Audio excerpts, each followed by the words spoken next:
Okay, so a couple of things that I want to show you. I'm going to go back, just reiterate that when you go to scale something, you just click it with your selection tool, right? Click on that, and then find your scale tool over here, which looks like a little rectangle turning into a bigger rectangle. And with it selected with your selection tool, double click, and then you type it in, whatever you want it to be, 80%, 60%. The key is, though, you do want it to be, you can make sure that this is linked together to scale it. The measurements for this particular thing are because when we're doing this in class, I would actually give you a printed page that is at 100%. And I give you rulers, and I teach you how to read a ruler. We're going to be doing that when we get in, into class. But anyways, the main thing is for anything, if you want to find the position of any of these elements, you just highlight it. And when you highlight it, or rather when you select it on your properties tab, and if you don't have that, you can always go Window, Properties. On your Properties tab, you get this little icon of the little box. And these readings, like the X and Y, are taken off of, in this case, this point. Or if I wanted the top corner, I'd click on that. That is the reference point. That reference is here. So for example, if I put in 0, 0, it moves this top corner up to 0, 0. If I want the middle to be at 4.25 or 2.125, which is 4.25 divided by 2, I can do that.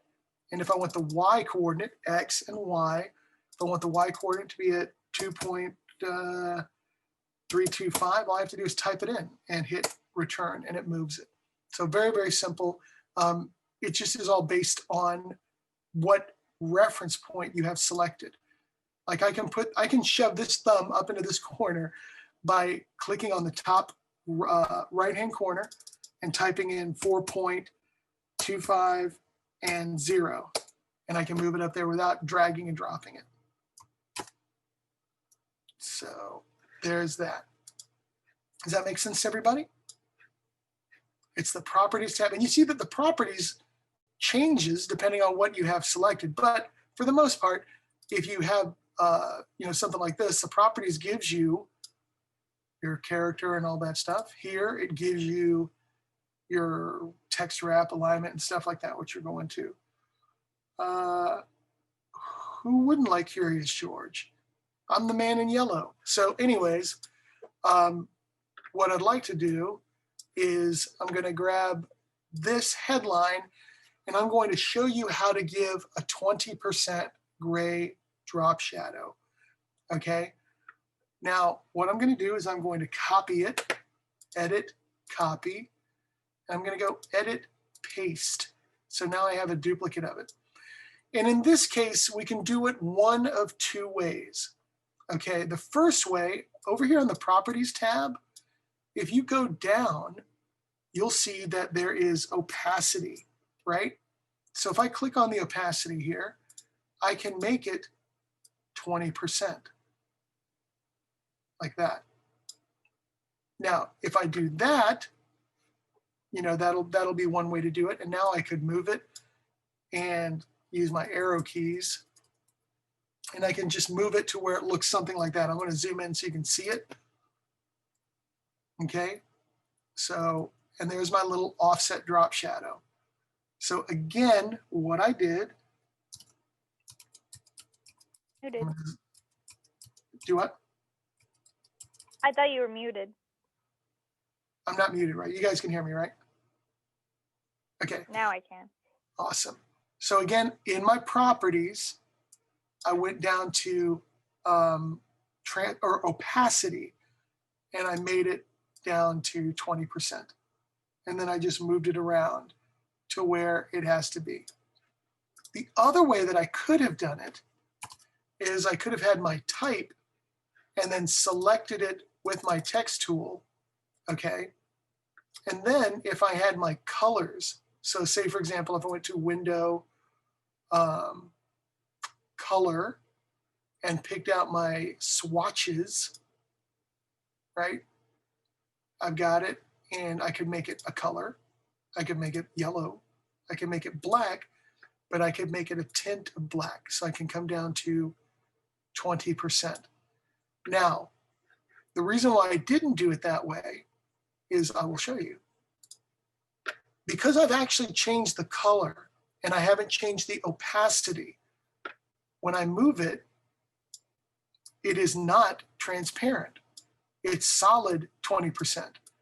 And that's not really that big of a problem. And I'm going to go ahead and zoom in because I can arrange it, and I can say Object, Arrange, Send to Back, which will put it under my other type. So Object, Arrange, Send to Back. Now, it'll be hard for me to click on it and move it because it's now under this. So for example, if I try to grab the gray, I'm going to wind up grabbing the black. So maybe I'll just grab them together until I get it moved into the right place. Or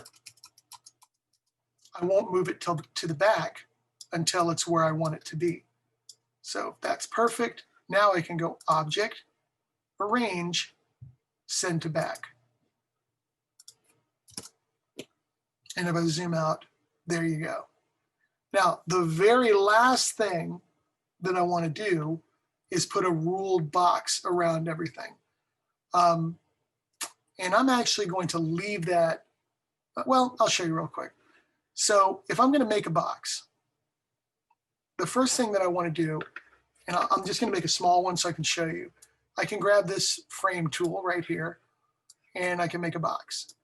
Okay. And just like in Illustrator, we can adjust the stroke. So if we go to Properties, it says it's a 3-point rule. So the stroke, I can say 1, 2, 3 points. Okay. The reason why this is going to be problematic, You'd Better is 30-point type with 36-point leading. Remember, whenever we read it, the size of the type is first, followed by the amount of leading. So anyways, the problem with this box is now if I try to grab this thumb, I'm going to keep grabbing the box. The box is on top of everything. Now, I can go Object, Arrange, Send to Back. And that's cool. So now I can grab my thumb again, I can grab my type. But if I accidentally click out here, I'm going to grab the box again. So what you want to do, and if you do this right, you only have to do it once. So I'm going to take this, I'm going to draw a box. Okay. I'm going to make the stroke on that box 1, 2, 3 points. And now in my properties, I'm going to grab this reference point and I'm going to tell it to be the X at 0. I'm going to tell the Y to be at 0. You see how it's moving? And now I'm at width. So I said the width is 4.25. And then I'm going to grab it here. And the height is 8.5. And I hit the return key and it's perfect. It's exactly where it's supposed to be. Now, while it is highlighted, I'm going to go Object, Lock. And now that box is there, but it's locked. I can't grab it, which is great because now I can move stuff around, do whatever I want to do, and I'm not going to keep accidentally grabbing the box. Okay? If I ever do want to get rid of the box, if I do want to move it, all I have to do is go Object, Unlock everything. So, but I don't want to. And you can see it's going to be really small, but there's a little lock icon that's telling me that that box is locked. InDesign is giving you like the boundaries of each of your items, and those are invisible. They will never print. So you can, if it's bothering you, which it should eventually, you want to see what it looks like without all the lines, or the boxes rather, like the big X's and everything. If you go to View, Overprint Preview, it'll get rid of that. Now, it is still showing the margin because InDesign figures, okay, you don't want to see the X's and the boxes around your images, but you still want to see the margins, right? Well, you could say view, grids and guides. You can say hide your guides. And now that's exactly what it's going to look like. Okay.